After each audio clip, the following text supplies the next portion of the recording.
Life has a way at times of leading you to a purpose which sometimes you never intend or envisage. This is the story of 71-year-old Shirley Imelda Thomas, who hails from the recently commissioned town of Madia. Mrs. Thomas stated that growing up, she aspired to work in an office as a secretary. In my interview with this remarkable woman, she stated that when it came time to decide on a profession, the job of teaching was not realized out of ambition, but rather from a suggestion made by another senior educator at the time. She started teaching at 16 years old in the year 1984 and a few years later found the joy and bliss of imparting knowledge to young minds. During the 36 years spent in the noble profession, Mrs. Thomas educated thousands of children at the nursery, primary, and remedial levels. She shared her experience about the challenges she faced moving to Georgetown at age 27, especially as an indigenous woman. First, as an indigenous woman, I used to feel inferior.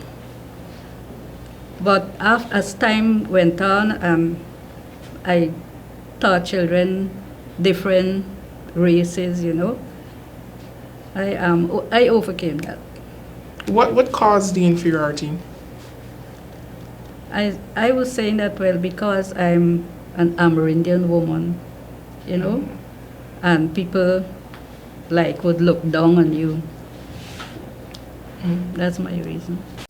Thomas stated that because at the time there was a limit to the level of secondary education a person could achieve in Madhya, moving to Georgetown meant that she had to pursue higher learning, firstly by way of the Teachers Training College and then thereafter the University of Ghana. After I came to Georgetown, I taught at St. Philip's Primary, and there was a teacher who was telling me, go and get a form and sign up for the university. But, I didn't plan on doing that because of my level of academics, I would say. But every time she sees me, she would say, "Did you get a form?" And then she eventually brought the form to me. I signed up, and then I applied for primary education, but that section was filled, and I had to choose the teaching of reading, and that's what I went through at the university, the teaching of reading. Mrs. Thomas stated that evidently the students she taught in her early years is vastly different to those of this generation. While she is thankful that she retired in time, she expressed the opinion that teaching methods for this generation of students should evolve in keeping with the changing times. When I used to go to school, comparing it with now, I actually could see the same, long desks and benches, chalk and talk, but that really wouldn't work now. With the children now, they have their computers and the laptops, whatever, tablets and so on. The retired teacher is considered a shining example of wisdom and virtuosity to many in Madhya and the teaching profession. As a staunch Christian, she's also considered a matriarch to her children and her grandchildren. Of course I would know, since I'm the eldest of her grandchildren. Thomas said she felt and still feels responsible for the molding of her generation. Some of my grandchildren would say that I taught them to read, I taught them to count, while they were very young. And that's what I keep doing.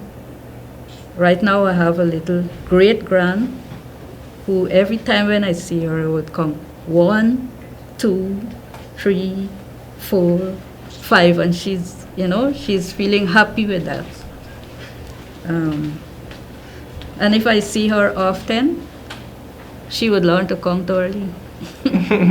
She humbly submitted during the interview that being an Indigenous woman, her contribution to society in the field of education was not done for recognition, but because of her passion and what she still feels is a social responsibility of molding a generation of responsible young people. Every young person or every child that I would see, I would ask them, which class they're in and what they're doing. I don't know them, but I would ask them. I would tell them, listen to their teacher, read a lot, and try and go to school. Because my mother used to tell me, you go into school, when you don't go is when you're sick. But otherwise to that, go to school. Listen to your teacher. Javon Vickery, HGP Nightly News.